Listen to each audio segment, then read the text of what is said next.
So I kind of take the long view of public history. And part of that is kind of how I came into public history. I'm really an old timer in the United States, in that I came through the program at Santa Barbara in the late 1970s. And at that time, the people who were behind that program talked about it as a new field of history. And yet, our training was very traditional. So the only thing that in training seemed different to me was that we had a collaborative research seminar. And we undertook a research project for a client. And in our case, it was the city of Santa Barbara. So in that respect, we were being handed a research problem, or a problem, I would say, that had a historical dimension to it, and we had to figure out how to problematize that in a way that we could bring historical research to bear on a contemporary problem or issue. In this case, the development of the waterfront area of the city to promote more tourism or to handle more tourists. So when I got out into the real world, as I did for a while working as a consultant in historical research and figuring out how to apply the methods, the research methods, and the knowledge of history to address contemporary issues, in this case, kind of development that required public review before it could go forward, I began to get a very different understanding of how history could be useful in the real world.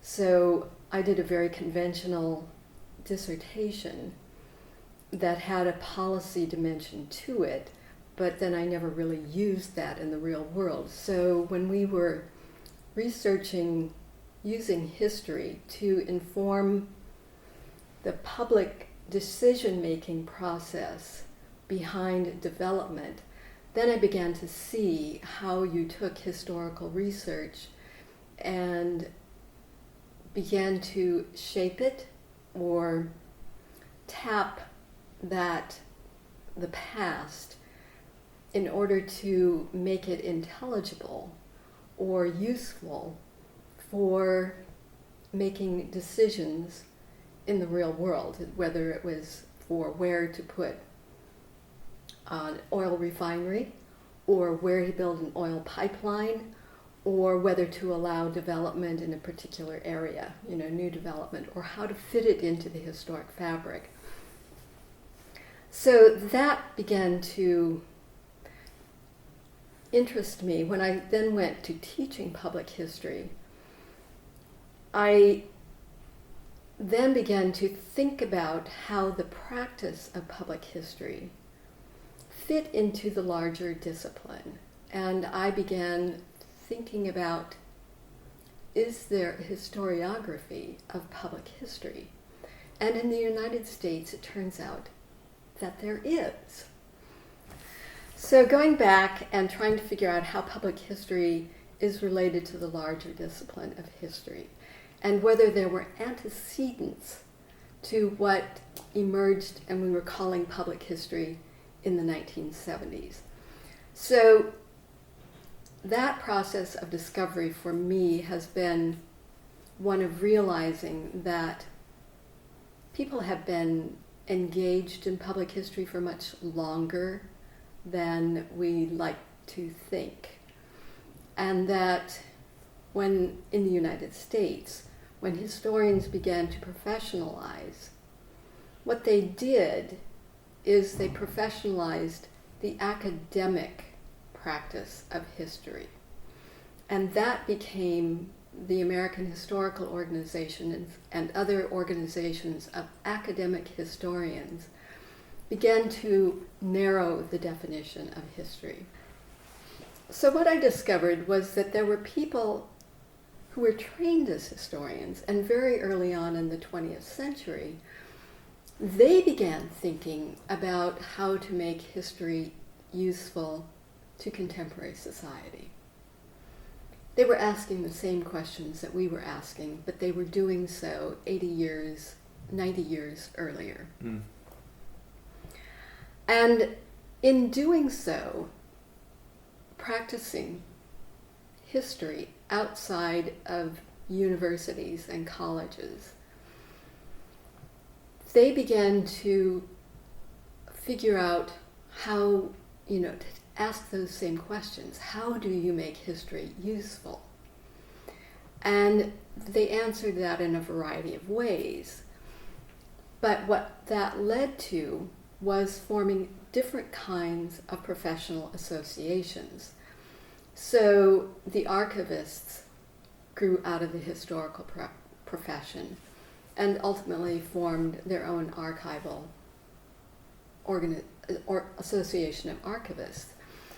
But in other ways, particularly historians working in the National Park Service, began to think about how you take history and interpret it to visitors in national parks, for instance, to historic sites. And people in museums, history museums, were asking those kinds of questions. How do you take a historical narrative or create a historical narrative using material culture and make that intelligible to audiences? And what happens is that even though there's a museum organization, historians kind of come into that very much later, but they ultimately begin to do that and become involved in these other professional paths of professionalization, so that you get then historians who are working in historic sites or in historic preservation, and they begin to set standards and best practices in those areas. And from there, whether it's in archives or historic sites or museums, or working with kind of the preservation of material culture, ultimately they began to realize that none of that is being addressed in the training of historians. So they ultimately begin to form professional training within university programs or at universities, and then ultimately degree programs. So there are these early programs in archival training, or in historic preservation, or in museum interpretation that precede the emergence of public history programs in the 1970s, which is when they began to emerge as public history in the United States. And then public history, there's kind of this long debate about how to define public history, and ultimately it comes down to kind of a big tent description of public history or definition that includes the archivists, and it includes the museum professionals. It includes the people who are working as historians in the military. And it includes people who are doing history in a variety of settings. And that becomes kind of this big tent definition of public history.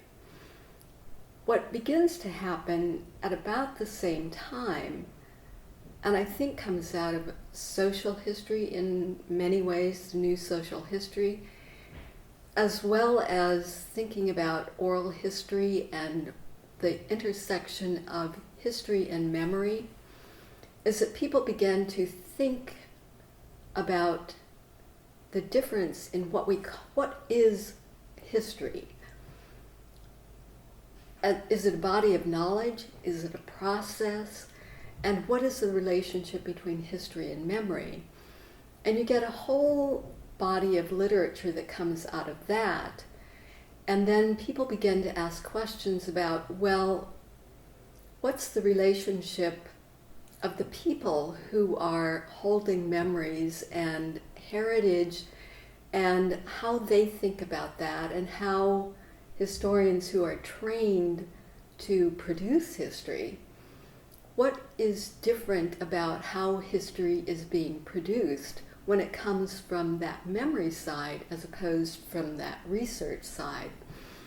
And there's a whole body of literature that comes out about agency and authority in history making. And that layer of theorizing has been, public historians have kind of gravitated to that and have adopted that, I think embraced that area of theoretical thinking and thinking about the production of history and who's involved in it and who holds the power in the production of history. And that has been very, very useful for thinking about the practice of history for public historians, but it's also been very useful for the teaching of public history or public history education. So what I see is that there is this kind of practical side of doing history that has merged with in terms of how it's changed, that has merged with this more theoretical theorizing about the production of history and the interpretation of history that has informed a new generation of public historians who kind of gravitate and embrace that theoretical side a little more readily, and who are, I think, oftentimes have an activist bent that is different from the activist bent of the earlier generation of practitioners of history, who now think about it in terms of giving voice to people who are kind of on the margins of, don't really hold the power, the economic power or the political power. So there is a much stronger activist bent in public history than I think there was at the very beginning, meaning the very beginning in terms of the 1970s, when public history became an accepted term and people began to think about it as, if it is going to be a different field, then what is it that defines this field? And I think we're still working that out. Where is the practicality of it and the practice of history? What is it that is theoretical? And some people, honestly, who are practitioners, don't even embrace the theoretical part of it. So I see us in being in a real era of transition with a new generation of people who want to be history activists and who really are concerned about giving voice to people who are kind of on the margins in terms of political and economic power, but who are a huge element of society and culture. And how do we bring them into the larger, not really necessarily into the mainstream, but how do we make sure that that gets recorded as history, that it's part of the process of making history?